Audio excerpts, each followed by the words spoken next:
कहानी शुरू होती है बिहार के जिला शेखपुरा में स्थित सासबहाना नाम के एक छोटे से गांव से, जहां एसपी रंजन कुमार अपनी पुलिस फोर्स को लेकर आया हुआ था। पुलिस ने एक घर को चारों तरफ से घेर रखा था। उस घर में चंदन महतो नाम के किसी शख्स के होने की टिप रंजन को मिली थी। कांस्टेबल राम सिंह अपनी राइफल के ट्रिगर को दबाकर चंदन महतो का काम तमाम करने की पूरी तैयारी कर चुका था।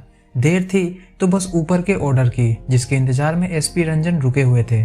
दूसरी तरफ पटना के मतगन्ना जिला विभाग में वोटों की गिनती पूरे जोर शोर से चल रही थी। चंदन महतो के ऊपर जिस पॉलिटिकल पार्टी का हाथ था, वो इस बार सत्ता में रहती है या फिर नहीं, बस इसी बात का इंतजार पुलिस ऑफिशियल्स के बड़े बड़े अफसर कर रहे थे।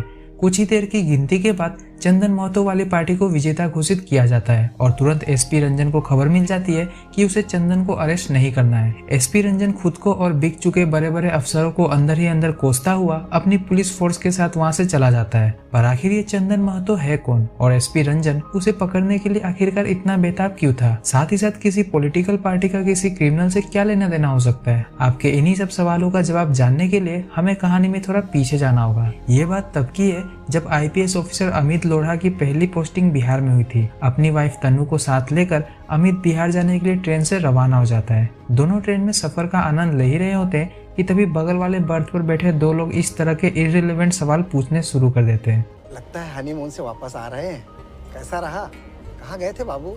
जिससे ऑब्वियसली दोनों काफी अनकंफर्टेबल हो जाते हैं। खैर अगले दिन अमित की मुलाकात एसएसपी मुख्तियार चौबे से होती है। वो अमित को रेलवे ट्रैक पर धरना दे रहे गांव वालों को वहां से हटवाने का काम सौंपता है। अमित कुछ पुलिस वालों को साथ लेकर उस जगह पहुंच जाता है जहां गांव के काफी सारे लोग रेलवे ट्रैक को ब्लॉक करके एक एक्सप्रेस ट्रेन को काफी देर से रोककर खड़े हुए थे। पुलिस उन लोगों को वहां से हटने के लिए कहती है, पर वो लोग अपनी जिद पर अड़े हुए थे। एसपी अमित उन्हें समझाते हुए कहते हैं कि ट्रेन में कई सारे बूढ़े और बच्चे भी मौजूद हैं, खामखा उन्हें तकलीफ हो रही है, पर फिर भी गाँव वाले मान नहीं रहे थे। एक बूढ़ा व्यक्ति बताता है कि 15 दिन पहले कुछ नक्सलियों ने पुलिस का मुखबिर होने के शक में उनके गांव के 3 लोगों को मार दिया। जिस पुलिस की मदद करने के लिए उन्होंने अपने आदमी खोए, उसी पुलिस ने उन्हें मरने के लिए अनाथ छोड़ा हुआ था। इसलिए जब तक खुद सीएम साहब उनसे मिलने नहीं आते हैं, तब तक वो ट्रेन को हिलने भी नहीं देंगे। अमित को पता था कि गांव वाले उसका कहा नहीं मानने वाले, इसलिए वो गांव वालों से ट्रेन को जाने देने के लिए कहता है और उसके बदले गांव वाले अमित को तब तक रोक कर रखेंगे जब तक सीएम साहब गांव वालों से मिलने नहीं आ जाते। अमित तुरंत अपने बाकी पुलिस ऑफिसर को डीआईजी के पास रिपोर्ट पहुंचाने के लिए वहां से रवाना कर देता है। शाम हो जाती है, पर सीएम तो छोड़ो, एक पुलिस कांस्टेबल भी अमित को लेने वापस नहीं आता। गांव वालों को भी पता था कि एसपी अमित को लेने कोई नहीं आने वाला है। साथ ही साथ उन्हें यह भी पता था कि अमित एक अच्छा आदमी है और वो उनकी मदद जरूर करेगा, इसलिए वो अमित को वहां से जाने देता है। देर रात जब एसपी अमित अपने पुलिस चौकी पहुंचता है, तब वहाँ चौबे जी गाँव वालों से ट्रेन को छुड़ाने का पूरा क्रेडिट खुद ही बटोरने में लगे हुए थे।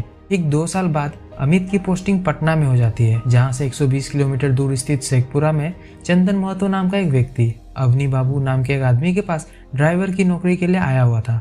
अवनी चंदन को अपने ईंट भट्टी के ट्रक को चलाने के काम पर रख लेता है। पहले तो चंदन बड़ी ईमानदारी से ट्रक चलाने का काम करता है, पर कुछ ही महीनों बाद उसने उसी ट्रक में मौजूद बालू गिट्टी के नीचे शराब छुपाकर उसकी तस्करी करनी शुरू कर दी थी।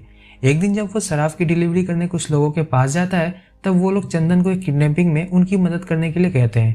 चंदन को कुछ एक्स्ट्रा पैसे कमाने थे, सो वो उनका साथ देने के लिए राजी हो जाता है और सभी मिलकर बिहार के सबसे बड़े बिजनेस टाइकून खेमका के पोते को किडनैप कर लेते हैं। किडनैपिंग की खबर मिलते ही बिहार पुलिस हरकत में आ जाती है।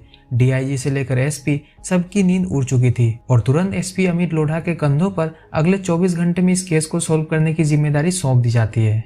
देख रहा है विनोद, एक बिजनेस टाइकून के पोते को ढूंढने के लिए कैसे डीआईजी, आईजी, एसपी सब लगे हुए हैं और वहाँ जिस गांव वालों ने पुलिस की मदद की थी, उन्हीं गांव वालों की बात सुनने एक कांस्टेबल तक नहीं गया था। इधर अमित जेल में कैद एक अपराधी से उस गैंग का पता लगा लेता है जिन्होंने उस बच्चे को अगवा किया हुआ था और तुरंत उस ठिकाने पर पहुंच जाता है।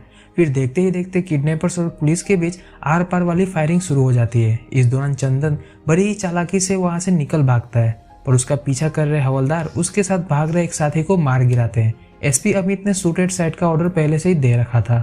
अब इससे पहले कि हवलदार चंदन को भी उड़ा देते, उनकी बाबा आदम जमाने की राइफल ही अटक जाती है। इसी मौके का फायदा उठाते हुए चंदन अपने मरे हुए साथी की बंदूक अपने हाथों में थाम लेता है, जिसे देखकर हवलदार छुप जाता है। उसी पल चंदन को अपने हाथ में मौजूद उस बंदूक का असली महत्व भी समझ में आ चुका था। वो समझ गया था कि उस घोड़े की लगाम जिसके हाथों में होती है, रेस भी उसी का होता है। इधर एसपी अमित ने सभी किडनैपर्स को एनकाउंटर में मारकर बच्चे को सही सलामत बचा लिया था। अगले दिन अवनी बाबू के कुछ लठेत चंदन को अपने साथ अवनी बाबू के पास ले जाते हैं। अवनी बाबू चंदन को 2 थप्पड़ मारते हुए अपने ट्रक के बारे में पूछता है, जिसे पुलिस ने जब्त कर लिया था। चंदन झूठ बोलता है कि पेशाब करते वक्त ट्रक चोरी हो गया, पर अवनी बाबू को पता था कि ट्रक कहाँ है और चंदन किस कांड को अंजाम देकर आ रहा है। वो तुरंत चंदन का हिसाब करके उसका पगार दे देता है और तुरंत पुलिस को फोन लगाने लगता है। यह देखकर चंदन अवनी बाबू से रिक्वेस्ट करने लगता है कि वो उसे पुलिस के हवाले ना करे। दोनों के बीच में इसी बात को लेकर हाथापाई होने लगती है कि तभी चंदन अपने पतलून में छुपा कर रखा हुआ पिस्तौल बाहर निकालता है और अवनी बाबू के टांग में गोली मार देता है। अवनी बाबू के लठे चंदन के इस कारनामे से दंग रह गए थे और किसी की हिम्मत नहीं हो रही थी कि कोई चंदन को रोक सके, और चंदन अवनी बाबू के ही बाइक पर बैठकर दनदनाता हुआ वहां से चला जाता है। पुलिस वाले चंदन को ढूंढते हुए जब उसके घर पहुंचते हैं तब उन्हें वहां कोई नहीं मिलता। तब वे चंदन के एक बहुत ही करीबी दोस्त और एक उभरते हुए युवा नेता विनायक महतो से उसके बारे में पूछताछ करने लगते हैं, और उसे भी चंदन के बारे में कुछ भी पता नहीं था। लेकिन पुलिस के वहां से जाते ही वो तुरंत चंदन के ठिकाने पर पहुंच जाता है और उसे बताता है कि पुलिस और अभ्युदय सिंह दोनों ही उसे ढूंढ रही है। दरअसल अवनी अभ्युदय सिंह का ही आदमी था और उससे पंगा लेकर चंदन ने अभ्युदय सिंह से जाने अनजाने में पंगा ले लिया था। अब इससे पहले कि अभ्युदय सिंह उसे ढूंढ निकालता, वो खुद ही अभ्युदय सिंह से मिलने उसके घर पहुंच जाता है। अभ्युदय सिंह लोहू सिंह का छोटा भाई था। बड़े भैया एमपी थे तो छोटे भाई एक मंजे हुए गुंडे। अब इससे पहले कि अभ्युदय सिंह अपने आदमियों के हाथों चंदन को मरवाता, चंदन अवनी के ऊपर गोली चलाने का कारण अभ्युदय को बताने लगता है। अभ्युदय चंदन की बहादुरी से काफी इम्प्रेस हो चुका था। वो चंदन से कहता है कि अगर वो खुद चंदन को ढूंढ लेता तो वो उसकी बात कभी नहीं सुनता, पर क्योंकि चंदन ने खुद उसके सामने आने की हिम्मत दिखाई है, इसलिए इस बार वो उसे माफ कर रहा है। इसके बाद अभ्युदय सिंह ने चंदन को अपने यहाँ ड्राइवर की नौकरी पर रख लिया था। उसी दौरान एसएसपी ने सीएम साहब से दरख्वास्त करके अमित के हाथ में नालंदा डिस्ट्रिक्ट सौंप दी थी।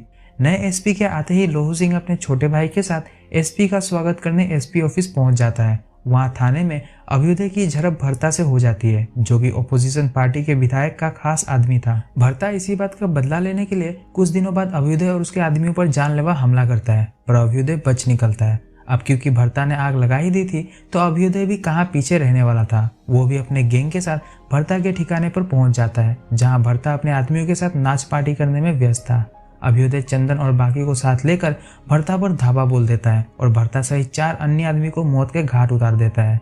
इस कांड के बाद बिहार में बवाल मच चुका था। अभ्युदय अपने साथियों के साथ अंडरग्राउंड हो गया था। पुलिस उसे चारों तरफ ढूंढ रही थी, पर अभ्युदय का कहीं कोई अता पता नहीं मिल पा रहा था। तभी एक दिन एसपी अमित को अभ्युदय के ठिकाने के बारे में एक टिप मिलती है और वो अभ्युदय को एक अस्पताल से गिरफ्तार करने में कामयाब हो ही जाता है। अब क्योंकि एक एमपी के भाई को पुलिस ने गिरफ्तार किया था, इसलिए पुलिस पर भी अभ्युदय को रिहा करने का प्रेशर बनाया जा रहा था। पर एसपी अमित ने अभ्युदय का केस इतना स्ट्रांग बना रखा था कि उसके छूटने का तो कोई सवाल ही खड़ा नहीं होता।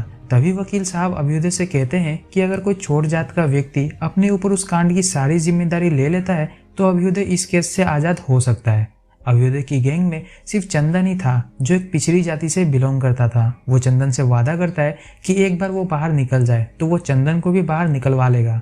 चंदन अपने ऊपर भरता कांड की जिम्मेदारी लेने के लिए राजी हो जाता है, पर उस दिन शुक्रवार था और शनिवार और रविवार को कोर्ट बंद रहता है, इसलिए अभी अभ्युदय को 2 दिन और जेल में रुकना था। उसी दौरान जेल में चंदन की मुलाकात चमनप्रास नाम के एक आदमी से होती है। वो चंदन के कान भरना शुरू कर देता है। वो चंदन को समझाता है कि बड़े लोग हमेशा अपने फायदे के लिए हम जैसे छोटे लोगों का फायदा उठाते आए हैं। चंदन को भी पता था कि अभ्युदय उसे छुड़ाने वापस आएगा, इसकी कोई गारंटी है भी नहीं, और भला जिस कांड को अंजाम उसने सबके साथ मिलकर दिया है उसके लिए अकेला वही सजा क्यों काटे। इसी धर्म संकट में फंसा हुआ चंदन रविवार को पीछे से जाकर नहाते हुए अभ्युदय सिंह का गला घोटकर उसे मार डालता है। जेल में इस खबर के फैलते ही मानो आग लग जाती है। जेल में कैद सभी कैदी जो छोटी जात से बिलोंग करते थे, सभी अब चंदन को अपना लीडर मानने लगे थे। अब गाइस, अगर आपने यहाँ तक ये वीडियो देख ली है तो मैं अपनी और अपनी पूरी टीम की तरफ से आपको थैंक यू कहना चाहूँगा, पर अफसोस हमें ये वीडियो यहीं समाप्त करनी पड़ेगी। हमें पता है कि कुछ लोग हमसे नाराज भी हो सकते हैं, पर इसके पीछे का कारण एक बार जरूर सुन लीजिएगा। इस तरह की वेब सीरीज का एक्सप्लेनेशन वीडियो बनाने में हमें 4-5 दिन से ज्यादा का समय लग जाता है, और क्योंकि हमारा चैनल नया है इसलिए हमारे वीडियोस आप तक पहुंच ही नहीं पाती है। पिछली बार हमने अमेजॉन प्राइम पर रिलीज हुई ब्रीथ सीजन 2 को एक्सप्लेन किया था, जिसकी हालत आप देख ही सकते हो। इतने अच्छे से एक्सप्लेन करने के बाद भी जब हमें रीच या कोई हमारे वीडियो पर कमेंट नहीं करता है तो हमें भी थोड़ा डीमोटिवेट फील होने लगता है। इसलिए इस बार हमने सिर्फ इतना ही एक्सप्लेन करा। अगर आपको हमारा एक्सप्लेनेशन पसंद आया हो तो आप हमें कमेंट करके ज़रूर बताना, ताकि हम बाकी की कहानी को भी एक्सप्लेन कर सकें।